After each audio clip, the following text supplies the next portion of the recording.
Hey guys, today we'll be working on pages 26 through 29 of the English section of your packet. I'll be reading this short story to you and then we'll be answering some questions about that story. Let's begin. This story is called Spies in Petticoats. During the Civil War, thousands of women served as nurses. They worked in hospitals and on the front lines for the Union and the Confederacy. These angels of the battlefields hold a well-known place in American history. Less known, however, is the fact that hundreds of women also served in a far different capacity. They risked their lives as undercover spies. These women spies came from a variety of backgrounds, from former slaves to fashionable socialites. Yet these very different women showed some valuable traits. Each had detailed knowledge of daily activities and troop movements in the part of the country where she lived. This knowledge made the women very helpful to military leaders, both Union and Confederate. These women also shared a passion for either the Union or the Confederacy, and they were willing to die for it. Across the country, these female spies worked within carefully constructed networks, gathering information using various means to relay messages. One of the Union's top female spies was a Southern woman named Elizabeth Van Lew. Even though Van Lew lived in the South, she was strongly against slavery. She convinced her own family to free their slaves. She was wealthy and well-educated, and she lived in Richmond, Virginia, the capital of the Confederacy. When a Union general asked Van Lew to work as a spy, she readily agreed.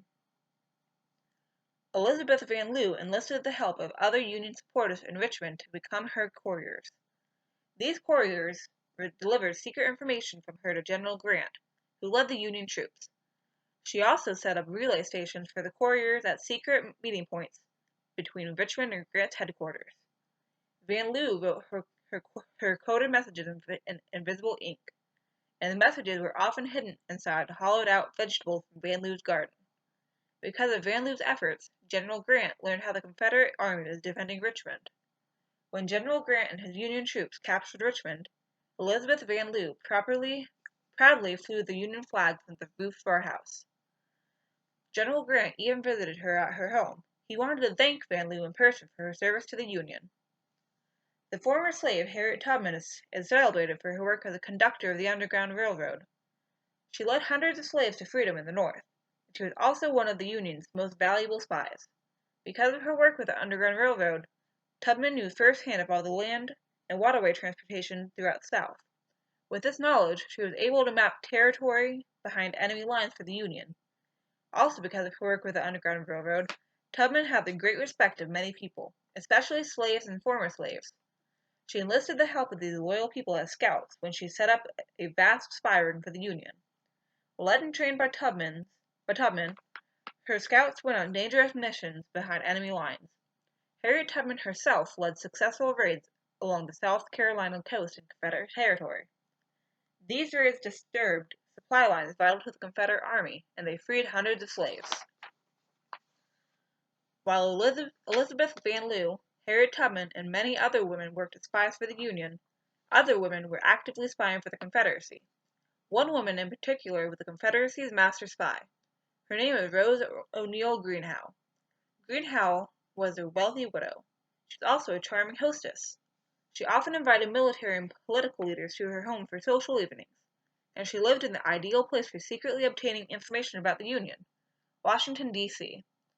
Not only was Washington, D.C. the capital of the United States, it was the headquarters of the Union Army during the Civil War.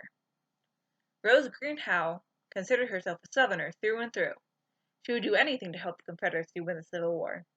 Operating from the Union capital, Greenhow soon organized the war's largest network of Confederate spies. Writing a secret code, she sent her reports by courier.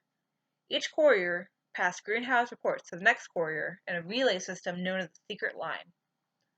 Rose Greenhow's messages were highly detailed. They described Union troop movements and strategies, or plans of action. One of these messages gave urgent information about the Union Army's plan of attack at the First Battle of Bull Run. Greenhow's accurate information led to a victory for the Confederate Army. In 1861, Rose was placed under house arrest by the newly formed Secret Service.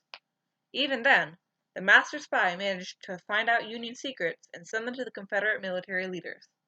After Rose was released from house arrest, to try to smuggle gold for the Confederate treasury. However, the boat she was in turned over in rough water. Rose drowned, weighed down by the heavy gold. So let's start with the questions. Which of the following best describes the central idea of the passage? A. Thousands of women courageously served as nurses during the Civil War.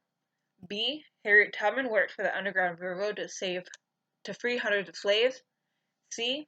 Spies for both the Union and Confederacy disguised themselves as women. Or D. Women acted as spies for the Union and Confederate armies during the Civil War. And now for part B of this question, you're going to prove your answer to part A. So what you're going to figure out, you're going to see the quote of question 2 that will best prove your answer to part A. So which detail from the passage best supports the answer to part A?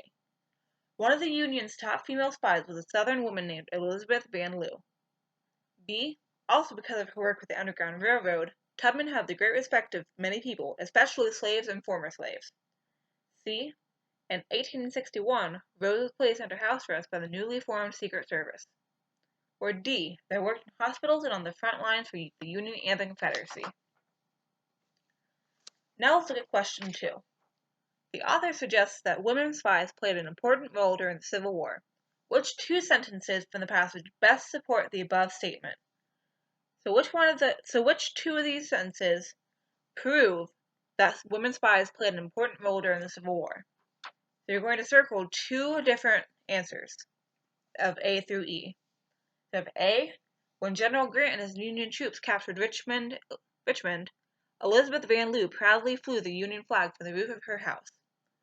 B, Greenhouse's accurate information led to a victory for the Confederate Army.